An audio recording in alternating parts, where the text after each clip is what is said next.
இப்போ இவரால் முடிஞ்சது தளபதி இவருக்கு ஸ்டாலின் செய்கிறாரு. ஆனால் இவருடைய இந்த 5 ஆண்டு காலத்தில் ஆட்சியில் என்னென்னா தவறுகள் நிறையா நடந்து போச்சு. இப்போ எம்ஜிஆரை வந்து யாருமே திட்ட முடியாதுங்க. எந்த கட்சியை சேர்ந்தவர்களாக இருந்தாலும் மேடையில் எம்ஜிஆரை திட்ட சொல்லுங்க, அற்ற பிளாப்பாயிரும், ஓட்டு போட மாட்டாங்க. அவரை ஏன் திட்டுறாங்க அப்படின்ட்டு. அதே மாதிரி புரட்சி தலைவி அம்மாவை திட்டினா பொம்பளைகளுக்கெல்லாம் லேடிஸுக்கு பிடிக்காது. உண்மையான பாசத்தோடு உண்மையான அன்போடு மக்களை வாழ வைக்கணும்னு வந்ததில் 2 தலைவர், அருமையான தலைவர். அதற்கு அடுத்தா போல் அண்ணன் எடப்பாடியார் இறக்க குணம் உள்ளவர், நல்ல விவசாயி, நல்ல ஜனங்களோட தொடர்பு உள்ளவர். அவங்க ஊரில் குடும்ப மரியாதையான குடும்பத்தை சேர்ந்தவர்.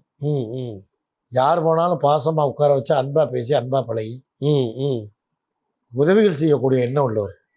அதனால தான் எல்லாருக்கும் பிடிக்குது அவருக்கு எடப்பாடியார். இத்தனை பேர் இருக்கும்போது அவர் மட்டும் வந்தார். எப்படியோ யாருக்கோ பிடிச்சி போய் தானே அவரை முதலமைச்சர் வந்துட்டாரு. ஆக எடப்பாடி அண்ணனும் தமிழ்நாட்டில் ஒரு முக்கியமான இடத்துல படிப்பார். சந்தேகம். இப்போ கலைஞர் ஒன்றும் செய்யலைன்னு சொல்ல முடியாது. அவரால் முடிஞ்சது அவர் செஞ்சார், அவ்வளோதான். இப்போ இவரால் முடிஞ்சது தளபதி இவருக்கு ஸ்டாலின் செய்கிறாரு. ஆனால் இவருடைய இந்த 5 ஆண்டு காலத்தில் ஆட்சியில் என்னென்னா தவறுகள் நிறையா நடந்து போச்சு.